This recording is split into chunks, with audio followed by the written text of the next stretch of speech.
All righty. I'm letting everybody in.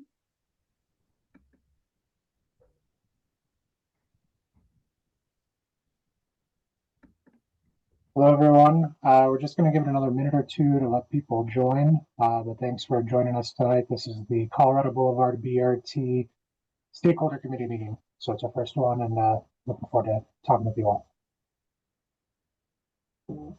And please note this meeting is being recorded. And we'll get started here in just a minute.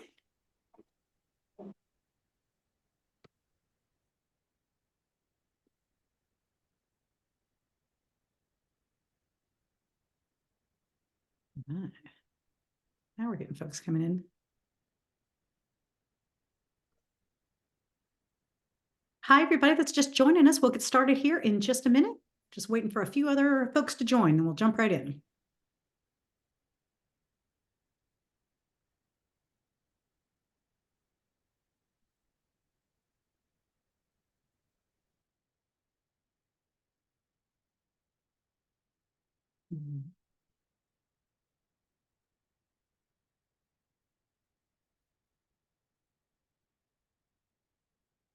Thank you guys so much for joining us. We're going to get started here in just a quick minute. We're just waiting on a few additional folks.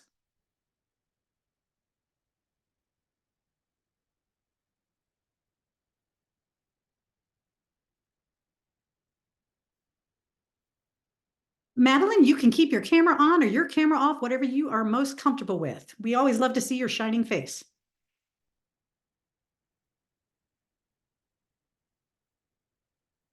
All right.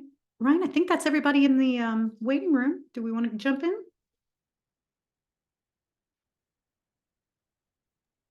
Yeah, let's get started. Thanks, everyone, for joining tonight. So this is the first Stakeholder Committee meeting of the Colorado Boulevard Bus Rapid Transit Project. And I'm Ryan Knowles. I'm the program manager for the Bus Rapid Transit program at CDOT Region 1, covering the Denver Metro. And we'll talk a little bit more briefly about why CDOT is leading this project and what we're trying to do with BRT. But I'll let Julie cover some housekeeping items. Sounds great. Thank you so much, Ryan. If you want to hit the next slide, please, Laura. So just so you know, this is our first meeting. We're so excited. We are so appreciative of you guys being here and taking this time. We are going to start off with a little bit of overview, roles and responsibilities. We're going to talk a little bit about where we are in this project right now, because it's very important to make sure everybody's on the same page. There's some folks on the call that's going to be the first time they're seeing some of this, and there'll be some folks on the call that have been engaged in this in some of the previous studies. So we're excited to have you here. We're going to talk a little bit of project background and overview. We've done some public engagement, so we'll want to let you know sort of what we heard at our public meeting that we had a few months ago. And then we're going to introduce our alternatives analysis process. What is it? How do you guys engage in it? What are the results of that? And then get into next steps. So we are here to listen to you. But we also recognize that we have to kind of, make sure everybody's on the same page with the information we're going to provide. So we're going to have Mentimeter, which is a cell phone based service to ask questions. But at the end, we will absolutely just open it up for questions. Feel free to put questions in chat. Feel free to raise your hand, and so we'll unmute you and you can have that conversation. We want this to be interactive, but we need to get through some information first. So a few slides, then we'll pause, we'll have some conversation, a few more slides, and then we'll, at the end, we will open it up for just anything you guys want to discuss. Next slide, please. So just quick reminder for Zoom. If you haven't been on it in a while, just want to make sure you're muted because we've got quite a few folks on the call. And but again, click chat, type in any questions that you have, or raise your hand and let us know, and we'll be happy to unmute you and have that conversation as well. And then I'll talk about Menti here in a second, but I want to make sure this is not about using a tool. This is about getting feedback. And so if for any issues you're having problems with the Mentimeter system or whatever, just put your comments in chat and we will make sure that we capture those as well. Next slide, please. So speaking of Menti, hopefully you guys have used this before. If you haven't, it's a very easy system.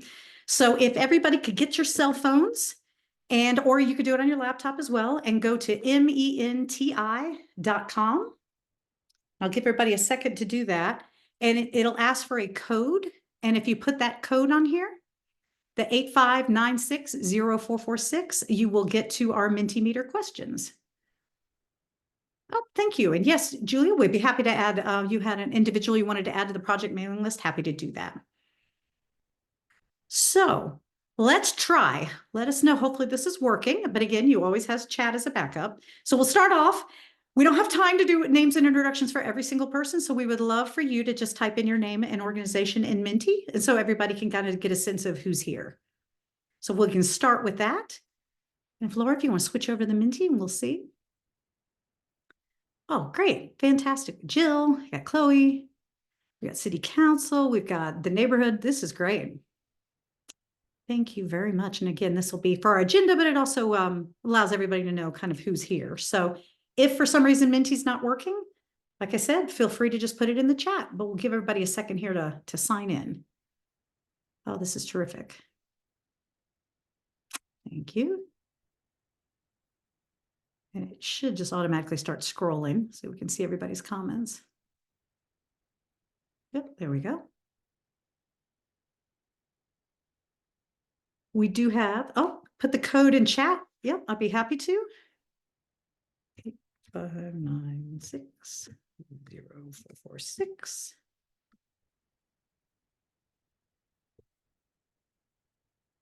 Okay. Did everybody get that code?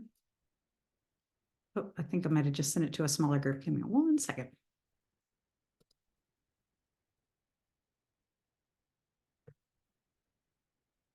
All right. Great. We will just give it another minute, and then we've got one more Menti question. So this is for our agenda, but also making sure the system's working. So if you want to go back to the presentation, Laura, appreciate that. And then really what we're love to know, and, you know, it doesn't have to be a dissertation, but just a couple of words, you know, describing your relationship with Colorado Boulevard. We'd love to know, do you live along the corridor? Do you shop in the corridor? Do you pass through it on your way to work? You know, those types of things. So just in a couple of words, what would you view as your relationship with Colorado Boulevard? So if you finish the first question, when you hit enter, it should take you automatically to the second.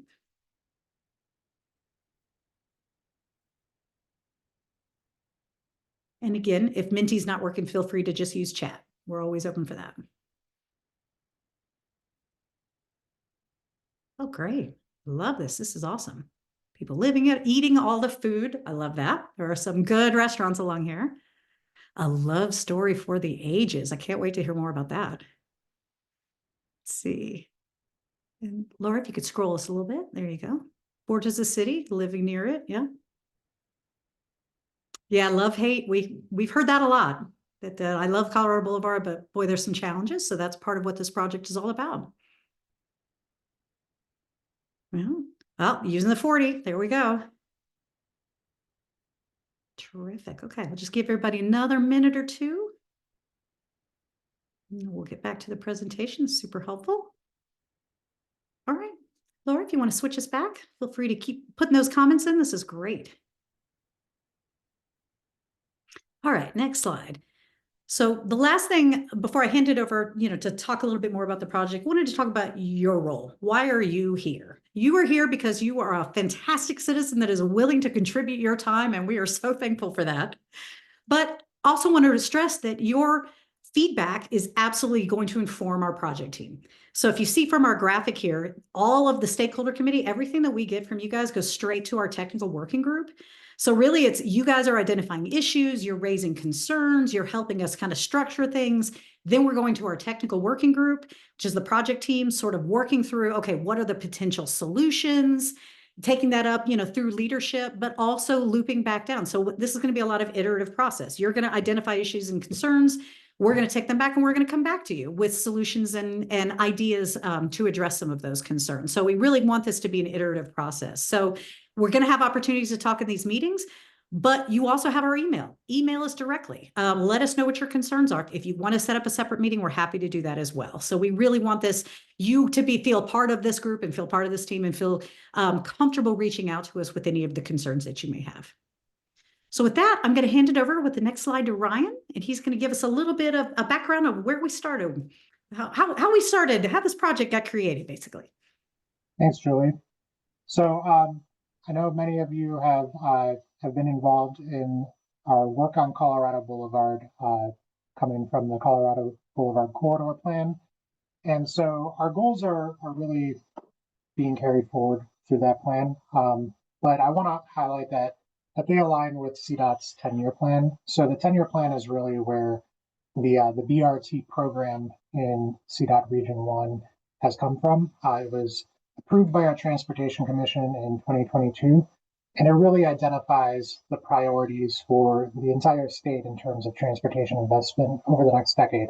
And so for Region 1, the Transportation Commission allocated $170 million for arterial BRT in the Denver metro region. And really what that's ended up being is that we're working on Federal Boulevard and Colorado Boulevard. These are the main focuses of our BRT program in the region, and really, key arterials within the entire Denver metro. So when we think about the connectivity that Colorado Boulevard provides to the rest of the transportation network, and in particular, the commuter and light rail rail lines, as well as crosstown bus routes, Denver's emerging and building a protected and high quality bike network.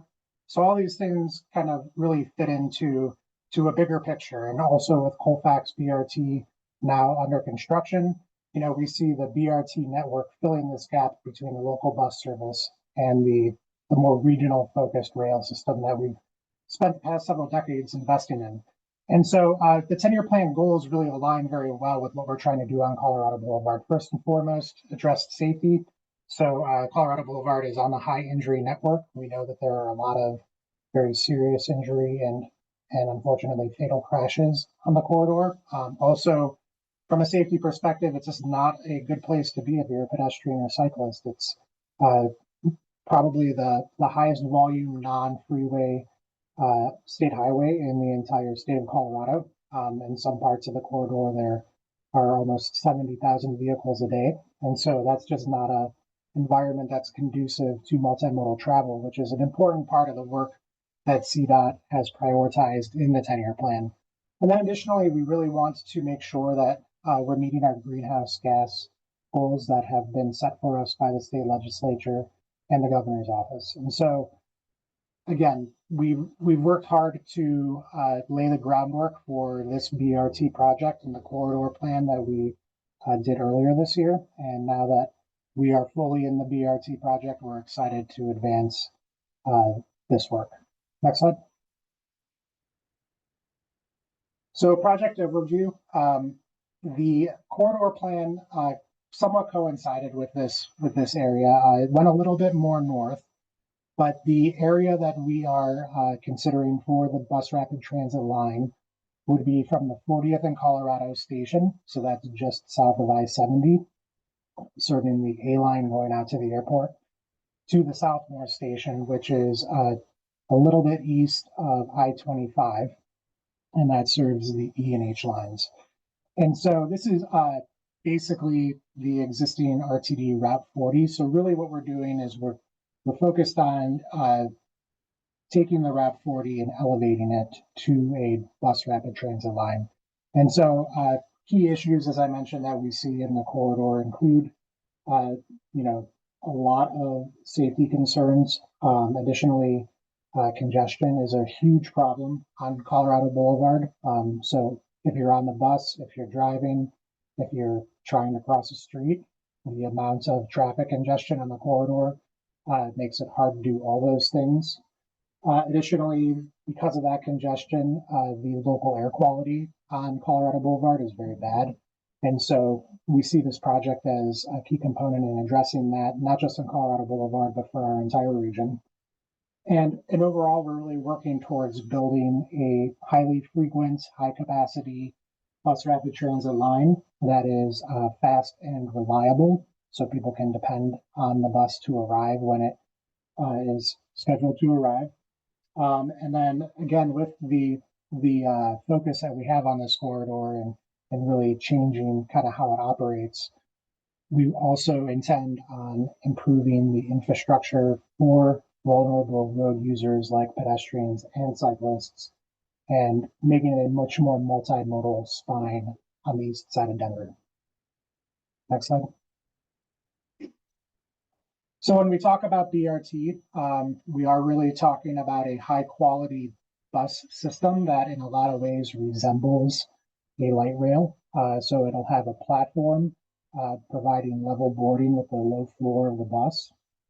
It'll have a canopy, a much nicer architecture than the typical RTD shelter that you would see on the corridor today.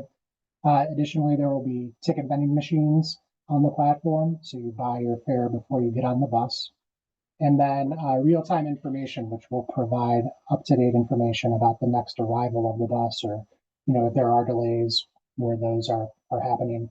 And so we really are looking at building out a set of stations on Colorado Boulevard that would be similar to something you would see on one of the rail lines, versus your typical bus stop that has a pole and a flag telling you which routes it serves, and you may have a bench and maybe a shelter. So a big improvement there, but overall a big community improvement. So as I mentioned, we are focused on pedestrians and cyclists. We'll be looking at making big improvements to the sidewalk network on Colorado Boulevard, which in some places is there. In other places, it's very narrow, and in other places, it doesn't exist at all. So we're really very focused on making sure that it's a BRT that you can actually get to on a sidewalk or on a multi-use path, and that there's a place for you to access it if you're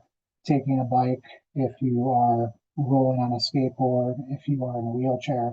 So making sure that that accessibility piece is really there is an important part of this project. Next slide.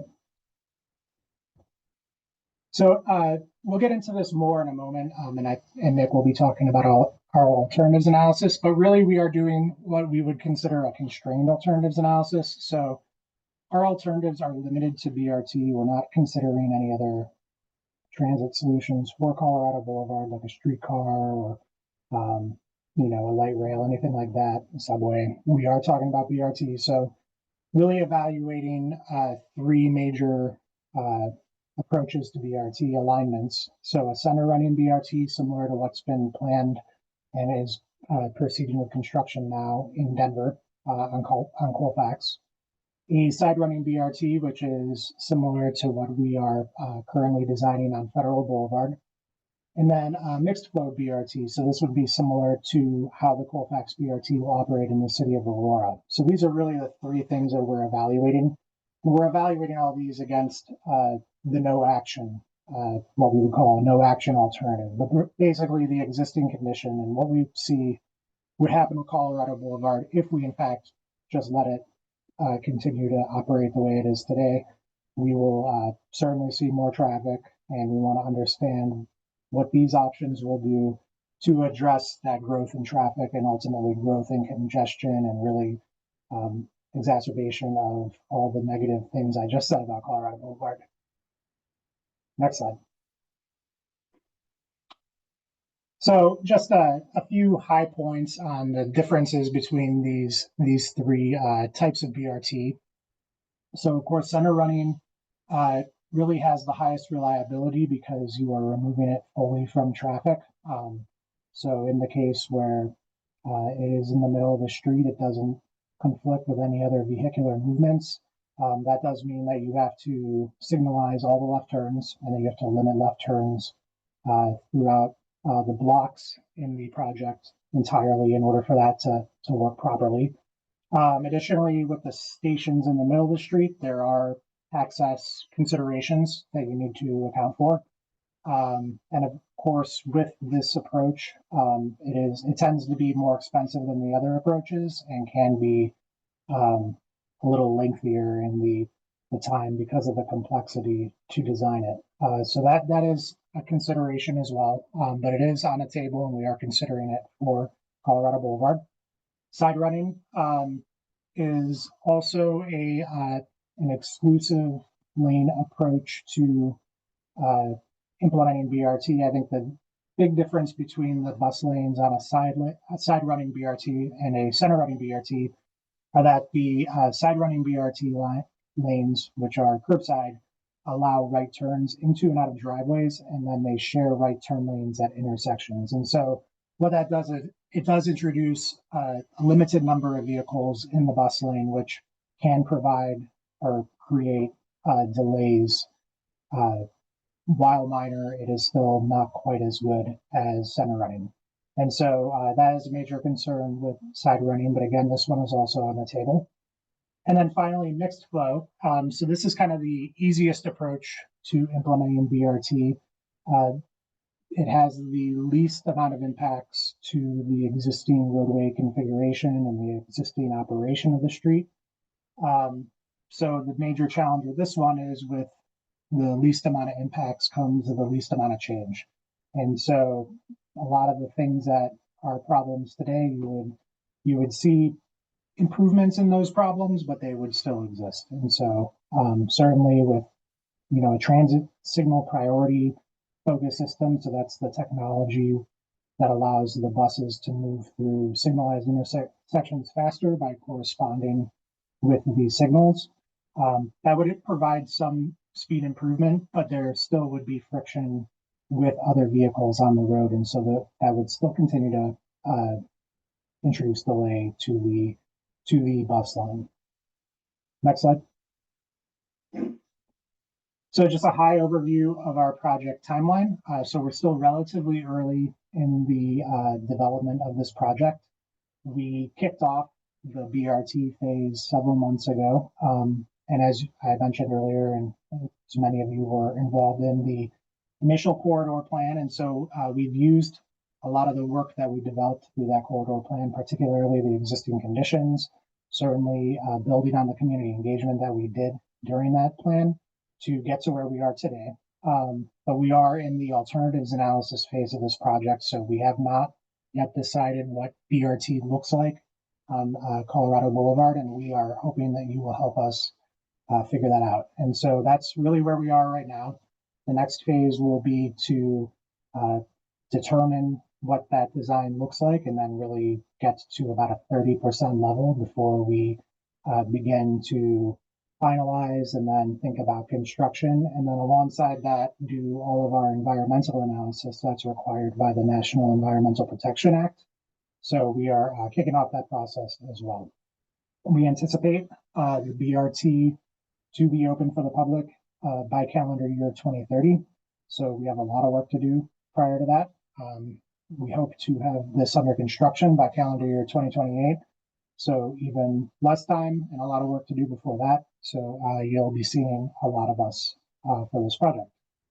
And with that, I think I'm going to hand it over to Nick to discuss actually, we're going to talk about community engagement. Next slide. I got ahead of myself there. So we, on the community engagement side, building on the corridor plan that I mentioned earlier, we have started engagement specific to the BRT project. We kicked that off with an open house. I believe it was on September 13th. We had great attendance, so 168 attendees. It was at the Hilton Cherry Creek. So it was a really, really great turnout. Had a lot of great conversations. We had a big roll plot corridor map. We got 192 comments on that and over 600 survey responses. So we're already getting a lot of great information about what people are hoping to see with this project, and I'll cover some of that in the next few slides.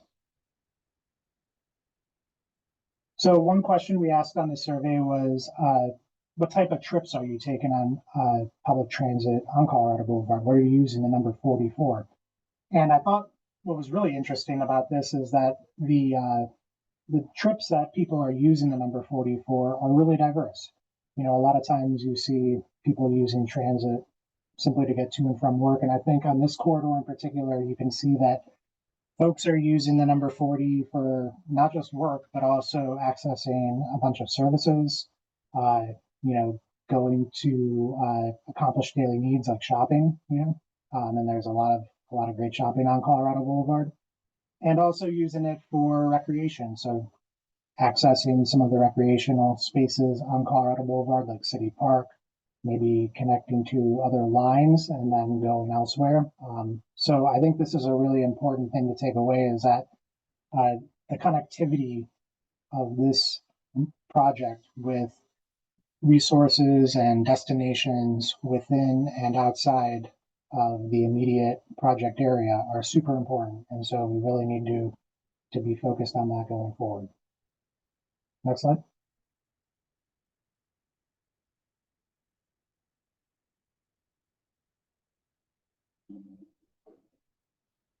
Sorry, got caught up there.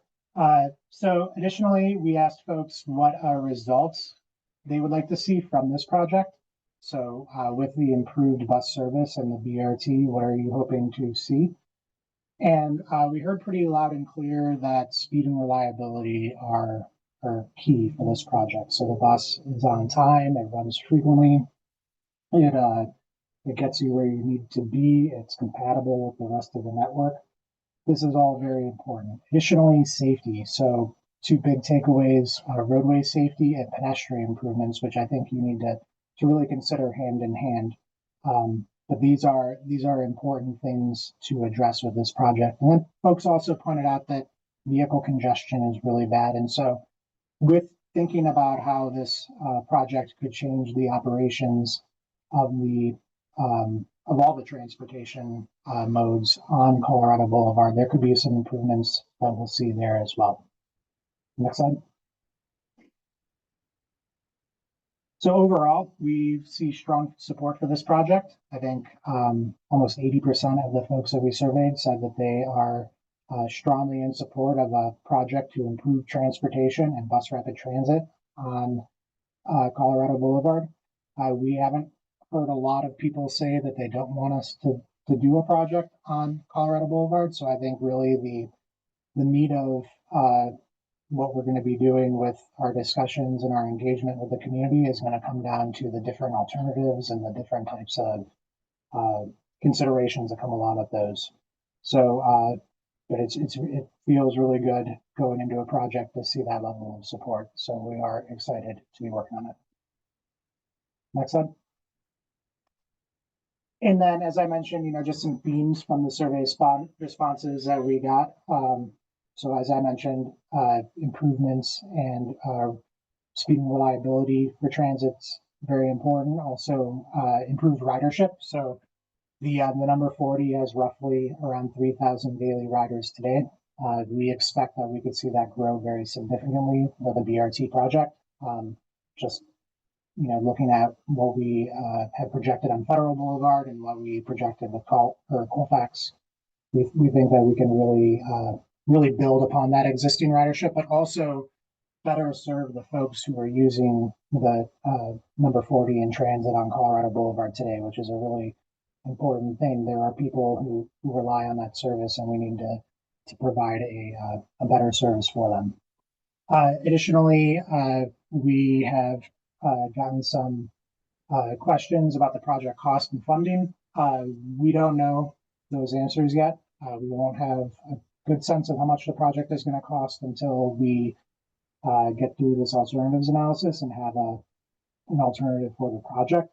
But I will say we are hoping to take a similar approach to East Colfax and Federal, in that we will be working with the Federal Transit Administration to secure federal funding in that form, and then also looking at other federal, state, and local sources for the project.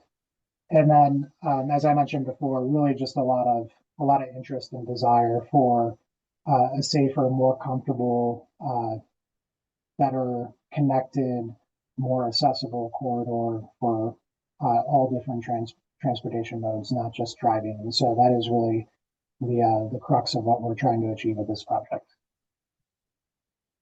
Next one. So we'll stop there and provide some time for any questions you may have before we jump into discussion of the alternatives analysis, and we'll have Nick lead that. And feel free to raise your hand. Yep, Jill. Hi, Ryan. Jill Locantore from the Denver Streets Partnership. I just wanted to follow up on the idea that was raised when you presented to the INC Transportation Committee last week. Somebody had asked about an additional configuration that you might consider a side running transit way where you sort of like the Broadway bikeway, you know, where you have both directions of the bus on one side of the street. And how that could be compatible with adding a bikeway to Colorado Boulevard as well. So I'm wondering if that might be a configuration you would add to the study. Yes, I have not had a chance to talk to our consulting team about that yet, but I will certainly bring it up with them and we'll be looking at it.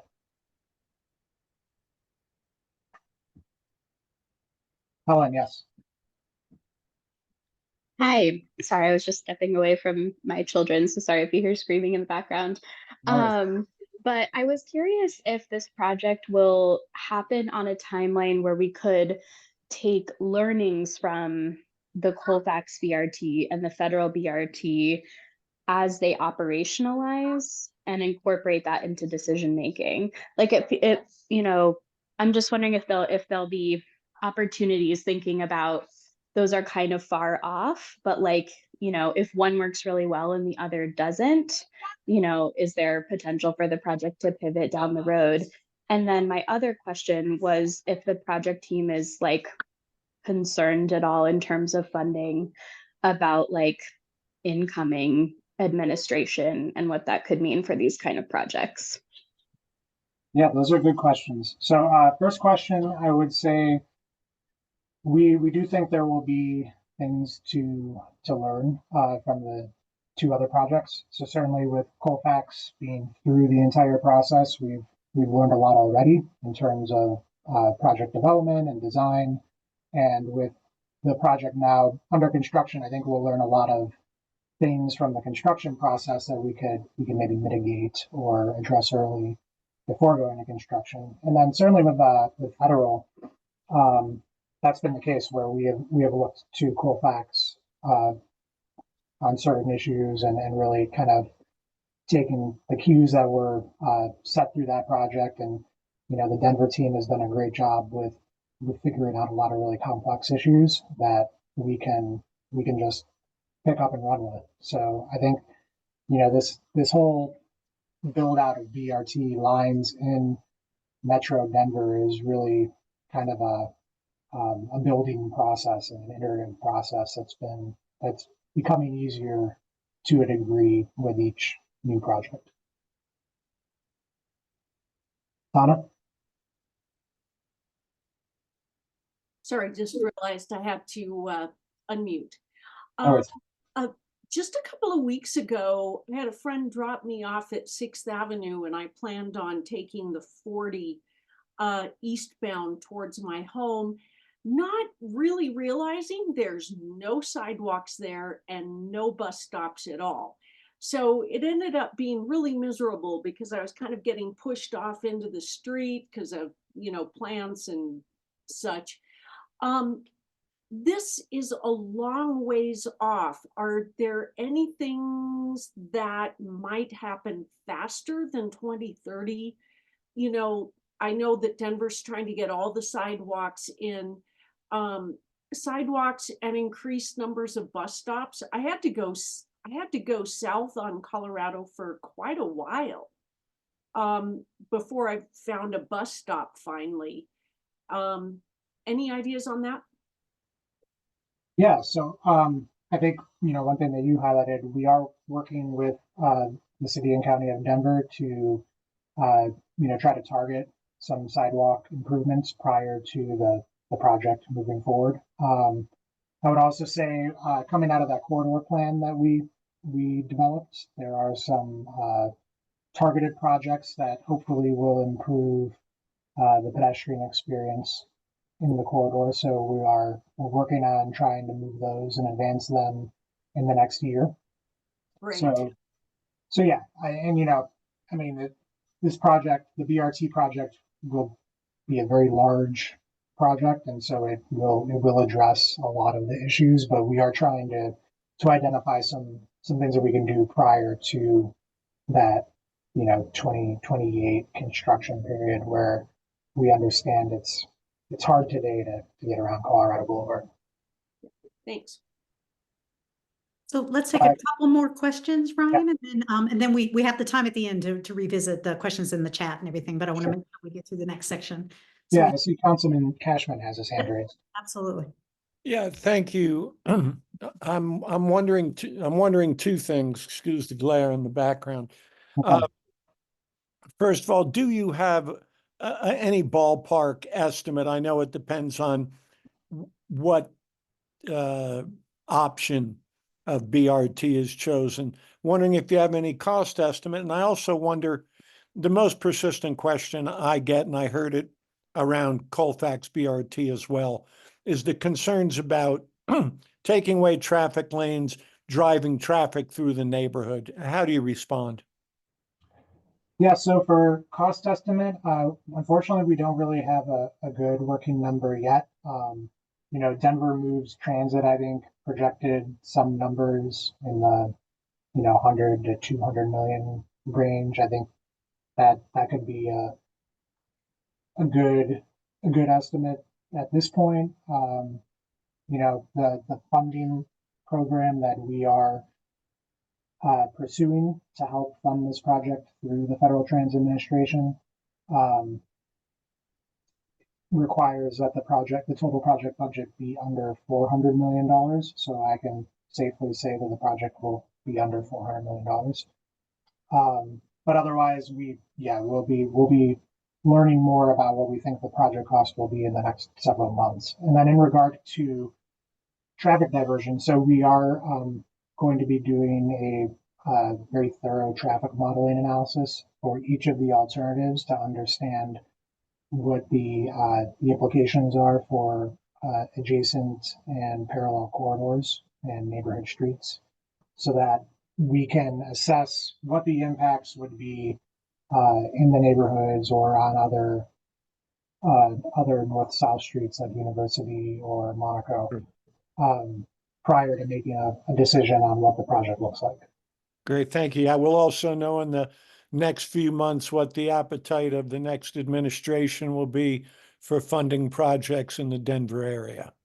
So yes, and I actually didn't address that question, that part of the question in the last one. So at this point, we are expecting that the funding programs that are through the Federal Transit Administration will be there.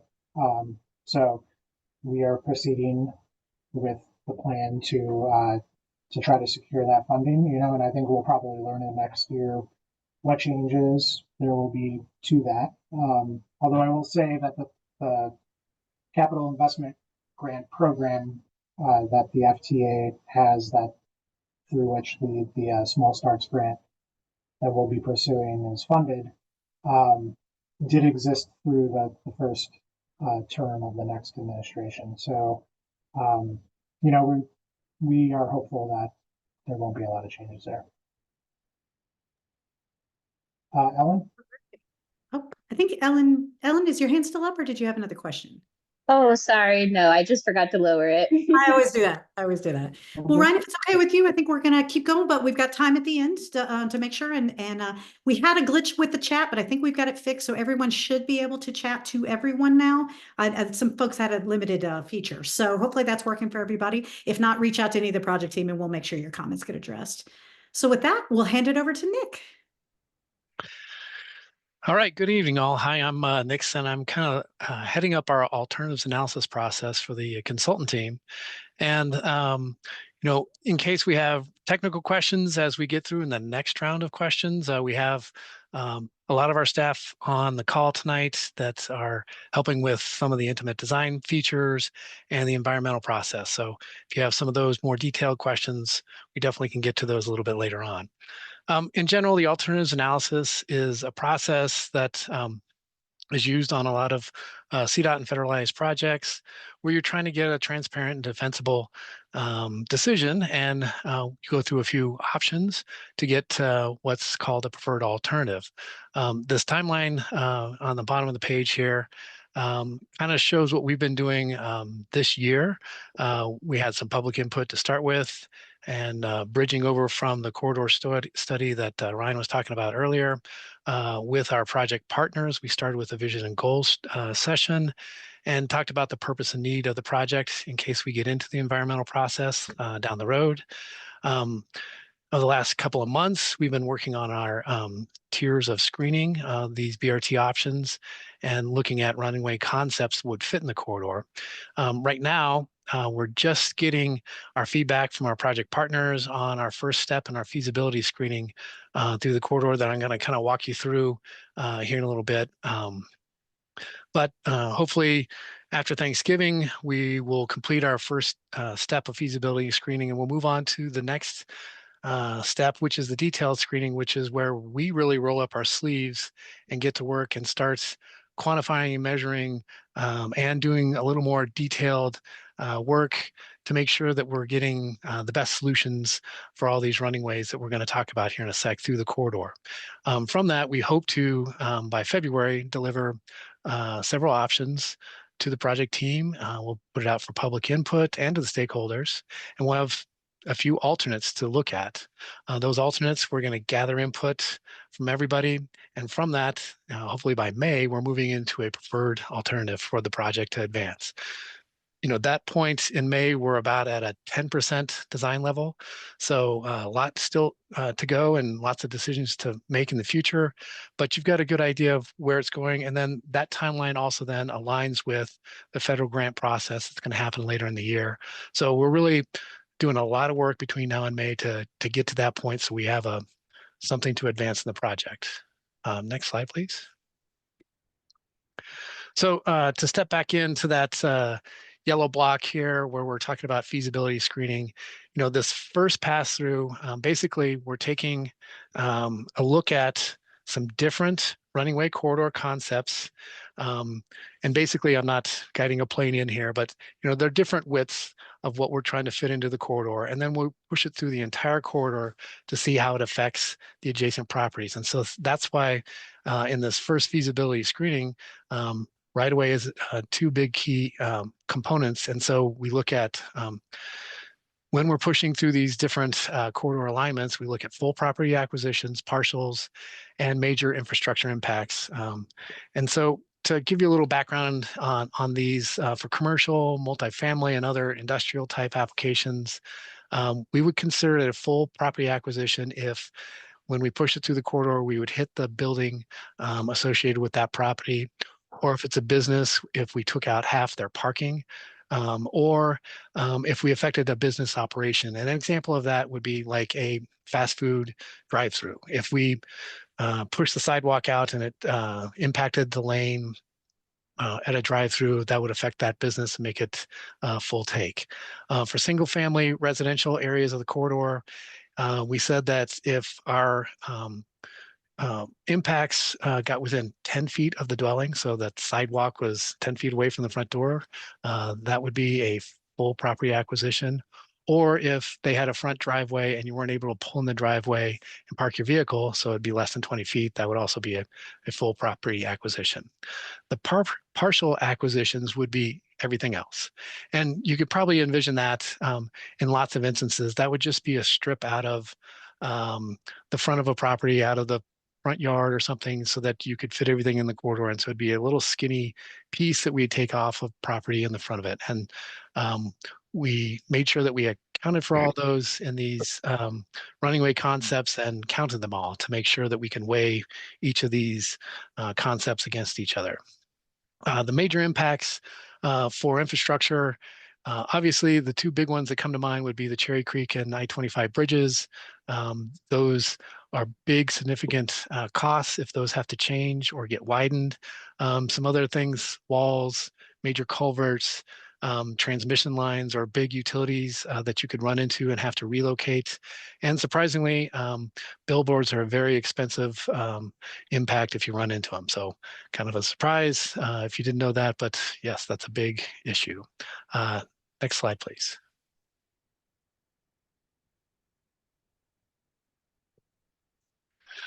Okay, so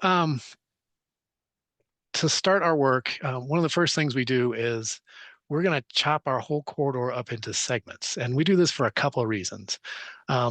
First of all, Colorado Boulevard is not uniform from top to bottom. And there's differences in neighborhoods, commercial areas, communities, municipalities, land uses. And so basically we've taken our project and broke it into 9 different pieces. These dividing points, we try to balance them in length. We try to balance the number of stations inside those, and those land uses that are happening, so that we're getting a good snapshot of each area, and we want it to be similar to its surroundings. The other great thing about breaking it into segments, as we're going through the process of analysis, we're going to run into segments that Ryan described earlier, where center and side, where they may or may not work because of right-of-way restrictions, or there's buildings in the way, or we have a building across from each other that there's no way for us to do any expansion and we'll be too tight, and a mixed use alternative might be the only solution. In general, if you break it into segments, it allows you to mix and match that fits best for the whole corridor. And so we likely won't see a solution that will be center running the whole length, or side running the whole length, or mixed use the whole length. We'll probably see it as it fits best and fits in the corridor by each segment, and we'll make it work. And so we'll probably see a mix and match when we get to the alternative stages later on this spring. So one of the reasons why we do that, if you can't see all that small writing, those segment breaks are just there in general purpose. And I think we'll throw out the slide deck at the end so you can look at these a little closer if you want to see the detail. So the next thing I'm going to start talking about are the running way concepts that we kind of push through the corridor. And again, this is I'm backing in the airplane. We're pushing them in and then seeing how wide each of these, if you go to the next slide, each of these concepts would be as we push them through the corridor. We push through 4 different concepts. Most of them are pretty intuitive. There's one that's a little complicated to explain, so I'll kind of slow down when we get there. But these 4 corridors vary in width, and if you can see the small writing as we're going through there, you can see how they're going to start big and then get smaller as we start talking about these concepts. The first concept is basically adding another lane to Colorado Boulevard. So the top cross section shows you adding center running BRT. The bottom shows adding side running BRT and leaving the 3 general purpose lanes and turn pockets the way they are today. In all of our concepts, because of some of those comments that I think Donna had earlier about poor pedestrian connectivity, and I think Ryan mentioned it earlier as a major goal for the project.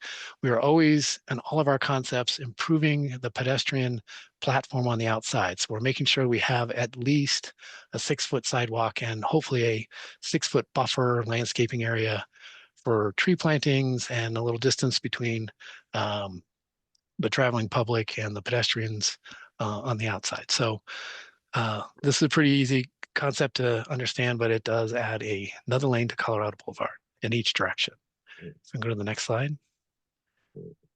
So concept B, this one's a little more or less intuitive to figure out, but this is where we're going to take one of the existing lanes and convert it to a BRT. Both center and side options are shown here. And so basically you'd be down to 2 through lanes in each direction in these options. And the important distinction between this and the next concept is that we're going to adjust in this concept the curb lines to make everything fit. Colorado Boulevard has been there for a long time, and its template doesn't fit some of the design standards that go along with BRT. And so this concept B, we're getting to preferred widths on our travel templates in the middle. So we're giving our bus BRT lanes enough buffer spaces and lane widths to operate most efficiently and get through the corridor a little better. So this is pushing the curb and gutter out to make those accommodations in the middle. And again, we're always accommodating pedestrian improvements on the outsides of all these options. So next slide. So concept C is pretty close to B, but here we're going to keep all the improvements in the roadway within the existing curb lines. we'll get into this a little bit later, but that could have, keeping within the existing curb lines, if you're not moving out, that could have some great cost implications if you can minimize the amount that you're moving out. So if you can imagine, if you move the curb line, the storm drain system that's right underneath it and catching all that water is going to have to move with it. And then the light pole that's right behind the curb and gutter, that's going to have to move, and the utility pole that's there. And so when you move the curb lines, there's these escalating costs that are going to go with it. So that's why we took a closer look at perhaps minimizing some of those lane widths in the middle, trying to hold the curb and gutter where it is today to be more economic and still make the pedestrian improvements on the outside. Last slide. So last concept would be that third running way that Ryan showed earlier. That would be mixed flow. Essentially, this would be similar to what's out there today, where on the outside lane, the buses would travel with the cars. Again, least impactful and least positive outcomes for transit with this option. And in all these options, I should have stated the pictures that I'm showing you are mid-block cross sections. And so wherever we hit a station, we're always going to be widening out. So even in concept D, it's going to have BRT stations associated with it. And again, those pedestrian improvements on the outside. So the mid-block sections are just easiest to describe. And so that's why we drew those up for presentation tonight. Shostakovich. Next slide. Trepin. So after running all those templates through the entire corridor, what we've been able to present in the first tier of feasibility is that we've eliminated the expanding Colorado Boulevard by adding BRT lanes both directions. When accumulating all those property impacts and the major changes that were going to happen to bridges and some of the major structures that were going to be relocated because of this, that's why Concept A was eliminated in this first tier. The other three concepts are going to move through to the next tier where we're doing much more detailed analysis. And again, that was converting an existing lane and adjusting the curbs or not adjusting the curbs, and then mixed flow. Again, it's maintaining the curb lines and with just station improvements and sidewalk improvements on the outside. Next slide. So hopefully in December through February, this is where we're going to spend a lot more time. And this is the bulk of my part and my work in the project, is getting through this detailed analysis in the second tier of our screening. These themes below we're working on right now, and hopefully next month we're going to present a list of both qualitative and quantitative screening criteria that we'll present to the leadership and make sure that they're okay with. Then we'll start to accumulate all that data. And then hopefully February, we'll be able to present some alternative options to the leadership then that will get advanced to stakeholders and the general public this spring. So, somebody did bring up costs. You can see here, this second tier screening is the first time we're going to take a look at costs. And as many of you know, sometimes that drives a lot of decisions, but this is the first time anybody's going to take a close look at all these improvements and what their value would be. Obviously, that D runway concept would be the most cost effective, and the A that was removed, where we were adding the BRT lanes, probably intuitively everybody knows that would be most expensive.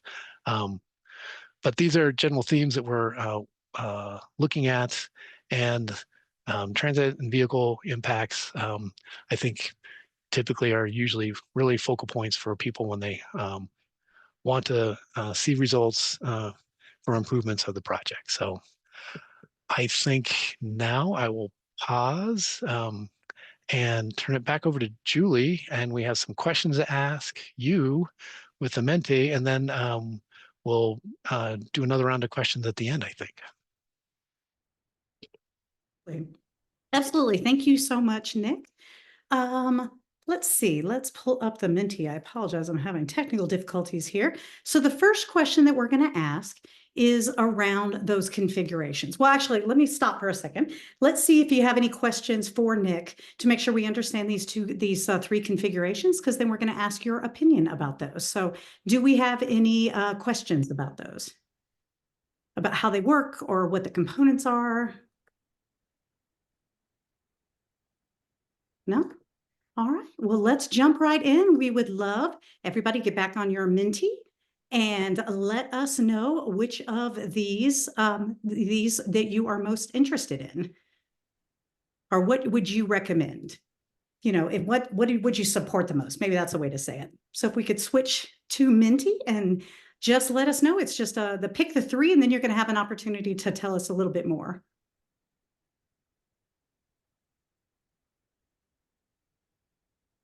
All right. So let's see.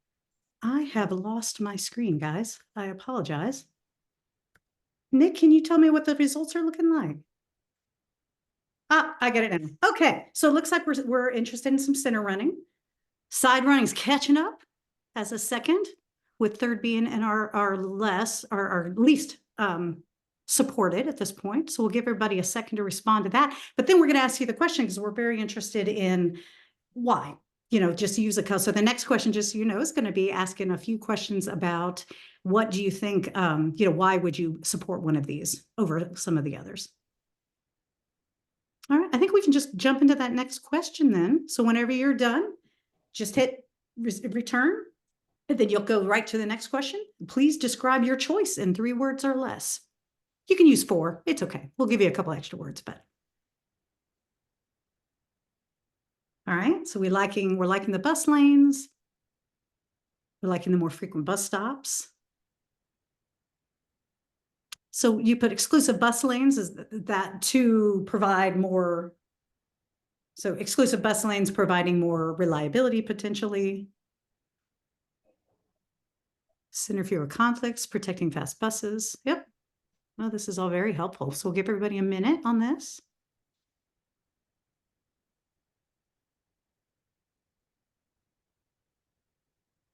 And for those of you who are putting questions in the chat, we do have our project team is doing some responses in the chat as well. And then we will have some opportunities at the end here. All right.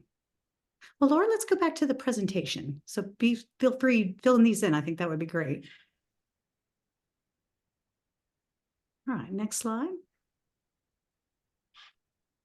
So when you're talking about these potential impacts, so ranking from most important to least, what are the potential impacts that are most important? So these are the things to you. Is it more important to not impact right away, or to not impact traffic, increasing congestion, or impacting mid-block turning movements? So let's switch over to the Mentimeter and see. These questions, these bullets are also in your Menti. Jill, you had a question while we're filling this out. Go ahead. Yeah, I have a question about no impacts to existing business access. Are we talking specifically about driveways? Like there's a bazillion driveways on Colorado Boulevard. And are we saying we don't want to close any of those driveways if that's our most important criteria? Ryan, Anthony? Yeah, that would be the basic gist of that, Jill. You know, and I think like obviously there are nuances there, but yeah, I mean business access would refer to driveways. Okay. Because I'm just thinking, can we get creative about still allowing access to businesses without blocking the driveways? And those, so I don't know how to rank that question, because I would love to close all those driveways while maintaining access to businesses. I see. Well, we'll put that in the notes, Jill. That's an important differentiator between those two. So we'll make that comment as well, so we can think about that moving forward. That's a good point. Yeah, and I'd say that is a nod to center running, since you have less friction between vehicles turning right trying to access those businesses and the bus if it's on the side. So some of those preferences weigh into which running way configuration would make the most sense in various areas. We also have a comment in the chat from Mike Hughes. It's a great point. Just want to share with everybody, there's never going to be a scenario where there's no impacts. So he says, there's not going to be a scenario where we have no impacts. There will be impacts. It's trade-offs is really a lot of what we're going to be discussing. So I think that's a great point. Thank you, Mike. So looking from here, it looks like no impacts to parks, schools, and community destinations is one of our highest, followed by businesses and residential access. Given Jill's comment, we recognize that that's something we have to look at. And then right away, traffic, and then mid-block turning movements. So this is really helpful. All right, let's go back to the presentation. All right, so we've got a couple questions in chat we can start with. Yeah, We've got a couple.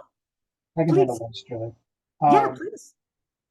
Yeah, so, I think there were questions about signing and striping the lanes for different uses at different times. I think, generally speaking, when we put bus lanes down, we don't necessarily want to have the operation of that change too much during the day. Although, I think it could be a potential to consider, something similar to what happens on Broadway and Lincoln, maybe in parts of this corridor. But yeah, generally speaking, when you have a bus lane marked and signed on the street, you don't really want it to change in its operation at certain times of the day. Questions about freight trucks. I think in our design, certainly we need to consider that, there are freight is a need that we need to consider, and trucks that are delivering things, particularly to businesses on the corridor, are an important thing to consider. And so we'll certainly be thinking about that in our design and making sure that we facilitate those movements and don't make them unnecessarily difficult for supporting businesses. The connection to Colfax. So I think we're not there yet. We will definitely have a connection to the Colfax BRT.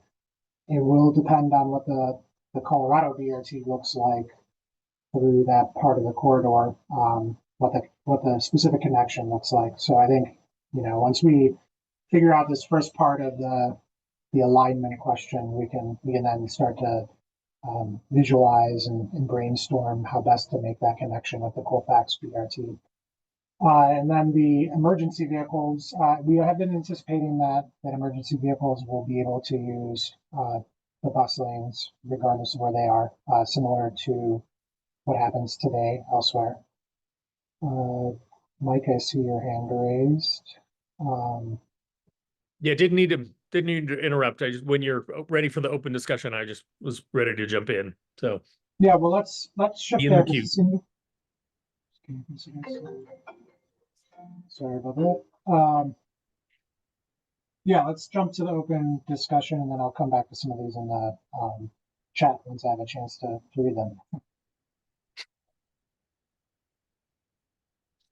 Go ahead, Mike. Pardon? Go ahead. Okay.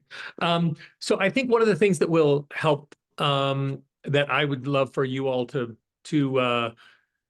help people understand from the beginning is, what are the plans for Alameda and BRT or transit improvements or changes? What's happening on Leetsdale? What's going into Cherry Creek on First Avenue or wherever?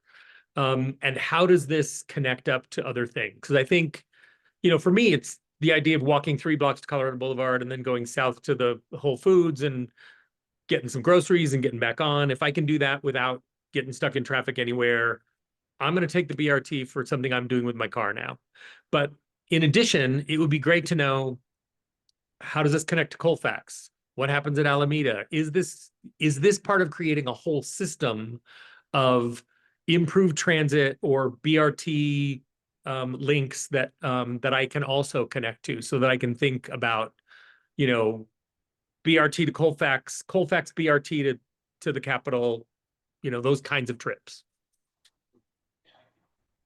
Yeah, so in regard to BRT and Alameda, so DRCOG recently finished up a plan, a corridor plan, and I think a lot of that kind of focused on the idea of there being a BRT project on Alameda, basically between Lakewood and Aurora.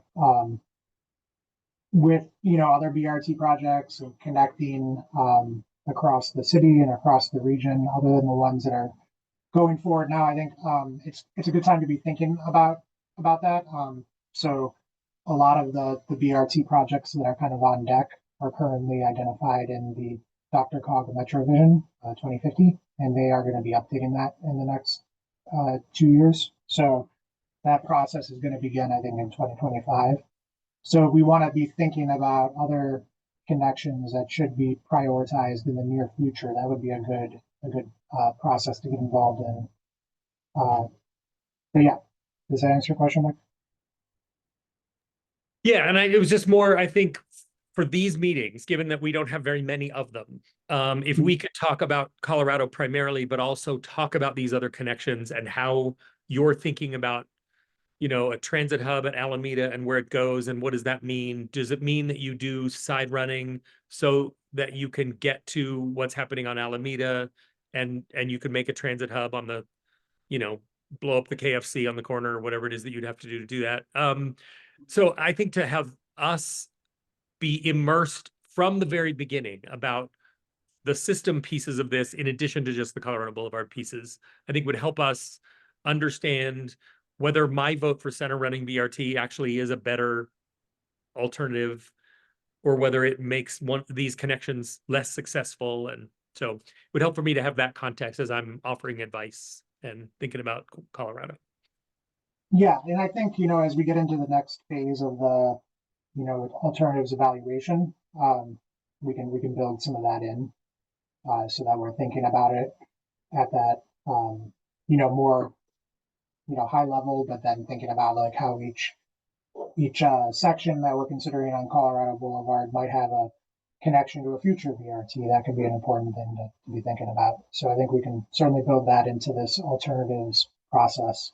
And then I saw your note, Joel, about before we get on to the next stage, can we think about that transitway concept? And so yeah, we'll be discussing that internally and running that through that first evaluation. Jill, I see your question about bike lanes on Colorado Boulevard. So we are aware of the recommendation in the Denver Moves bicycle plan, and we've been coordinating with Dottie on it. And so we are thinking about bike infrastructure on Colorado Boulevard, and we've certainly built the alternatives that we're considering to have room to accommodate some type of bike infrastructure. We haven't made any decisions about what it looks like yet, or I think we'll want to go through the process and talk about that more. But certainly bike connectivity and bike infrastructure is a part of this as well. Any other questions? I know we're a little bit over time, and thanks everyone for joining. I think going forward, we will certainly try to schedule more time so that we have more time for discussion as well. We had a couple of additional slides just to wrap things up, but feel free to keep putting comments in the chat. Just wanted to let you know you've seen this kind of schedule that we're looking at. Our next meeting will be in that spring timeframe. We'll have a lot of information for you then on alternatives. So that'll be an exciting meeting for us in the spring. And then the last slide is just a reminder, you've got our email, you've got our project phone number, you've got the website information, but please don't be a stranger. Email us and ask us questions and get engaged. We really appreciate your time in the process. And Julie, could we remind everyone when the next meeting is? The next meeting? Mm-hmm. Yes, it'll be in spring. It'll be next spring. So it'll be in that, we haven't had a specific time, but I'm imagining it'll be around that April timeframe. But we'll get information out way in advance of that, at least a month in advance to get on everybody's calendars. And then we did have one additional question that popped up from, let's see, are green street elements such as bioswales being considered for the corridor? That is something that we are in discussions with Denver on federal. So certainly there's been a lot of work around green infrastructure be done on federal that we're going to be incorporating into that project. And so I think it's it's likely something we'll be talking about on Colorado as well. We're pretty early in the process, but I think as we get farther into design, once we have an idea of what this BRT is going to look like, then we'll have opportunities to think about where things like bioswales and green infrastructure can go. Terrific. Well, as Ryan mentioned, we're a little over time. We will allocate more time for the next meeting because there's some really good juicy discussions going on here. But I think unless anybody else has another outstanding question, I think that is it for the evening. Thank you so much we really appreciate you guys taking your time on your evenings to get involved in this and providing us a lot of great feedback. So we really do appreciate it. Everybody have a wonderful night. Thank you so much. Bye, everybody. Thank you, everyone.